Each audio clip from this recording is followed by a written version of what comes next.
अद्भुत कहानी में आपका स्वागत है। इस चैनल को सब्सक्राइब या फॉलो करना नहीं भूलिएगा। साथ ही शेयर और लाइक करना बिल्कुल नहीं भूलिएगा।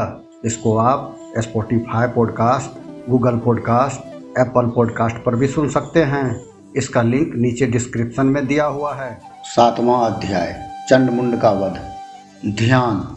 मैं मातंगी देवी का चिंतन करता हूँ। वे रत्न जटित सिंहासन पर विराजमान होकर बोलते हुए तोते के मधुर शब्द को श्रवण कर रही हैं। वे श्याम वर्ण वाली देवी अपने एक पाद कमल पर रखकर मस्तक पर अर्धचंद्र धारण किए हुए, कहलार फूलों की माला पहने हुए वे वीणा वादन कर रही हैं। उनके अंग में कंचुकी कसी हुई। वे लाल रंग की साड़ी धारण कर हाथ में शंख पात्र लिए हैं। उनके मुख पर मधु के हल्के नशे का आभास हो रहा है और उनके ललाट में बिंदी लगी हुई है। ऋषि ने कहा, इसके पश्चात शुंभ दैत्य के आदेश से वे चंडमुंड नामक दैत्य अपनी चतुरंगनी सेना को अस्त्र शस्त्र से सज्जित करके चल पड़े। वहां पहुंचकर पर्वतराज हिमालय के स्वर्णमय शिखर के ऊपर सिंह पर आरूढ़ देवी को देखा। वे मंद हास्य कर रही थीं। उन देवी को देखकर दानवी सेना उन्हें पकड़ने के लिए झपट पड़ी। किसी राक्षस ने धनुष उठाया तो किसी ने म्यान से तलवार खींच ली और कुछ एक देवी के पास आकर खड़े हो गए। तब अंबिका ने उन पर अत्यंत क्रोध प्रकट किया। उस समय क्रोधानल में दग्ध होने के कारण उनका मुख काला दिखाई पड़ने लगा। उनकी भौहें तन गई और वहां से विकराल मुखी काली का प्रादुर्भाव हुआ। उनके हाथ में तलवार और पास था। वे चीते के चमड़े की साड़ी पहने नरमुंडों की माला से विभूषित होकर हाथ में विचित्र प्रकार की तलवार धारण किए हुए थी। उनके शरीर का मांस सूखकर केवल अस्थिपंजर शेष रह गया था, जिसके कारण उनकी आकृति बड़ी ही डरावनी लग रही थी। उनका मुख गह्वर बहुत विशाल था। जीभ लप लप करने के कारण वे बहुत ही भयंकर जान पड़ रही थी। उनके नेत्र भीतर की ओर गड्ढे में धंसे हुए और रक्तिम थे। वे भयंकर गर्जना से सभी लोगों को कंपित कर रही थी। वे कालिका देवी बड़े बड़े असुरों का वध करती हुई प्रबल वेग से आसुरी सेना पर टूट पड़ी और उन सबको अपना ग्रास बनाने लगी। वे देवी पार्श्वरक्षकों, अंकुशधारी महावतों, बड़े बड़े योद्धाओं और घंटाधारी कितने ही विशालकाय हाथियों को एक हाथ से पकड़कर मुंह में निगल लेती थी।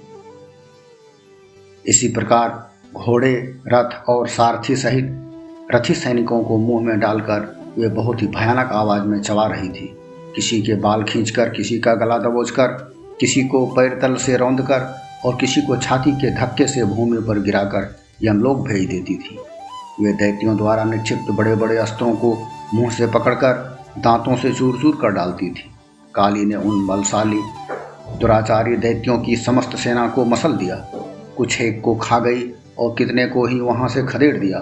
कोई तलवार की मार से मार डाले गए, कोई खटवांग से पीटे गए और कितने ही नुकीले दांतों से पिसकर मारे गए। इस प्रकार देवी ने क्षण भर में उस आसुरी सेना का संहार कर डाला। यह देखकर चंड उन विकराल काली की ओर दौड़ पड़ा। फिर महादैत्य मुंड ने बाणों की वर्षा करके तथा हजारों बार प्रयुक्त चक्रों से उस भयानक देवी को ढक दिया। देवी के मुख में प्रविष्ट होते हुए वे अनेकों चक्र ऐसे जान पड़े मानो सूर्य के बहुत से मंडल बादलों में समा गए हों। तब भयंकर गर्जना करने वाली काली ने रोष में भीषण अट्टहास किया। उस समय अपने विकराल मुख के भीतर कठिनता से दिखाई पड़ने वाले दांतों की चमक से वे अत्यंत उज्जवल दिखाई पड़ रही थी।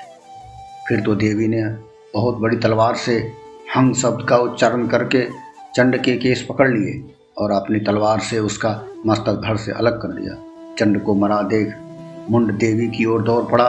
तब देवी ने क्रोधित होकर अपनी तलवार के आघात से उसे भी धराशायी कर दिया। चंडमुंड के मरते ही बची खुची सेना भय से व्याकुल होकर रणभूमि से पलायित हो गई।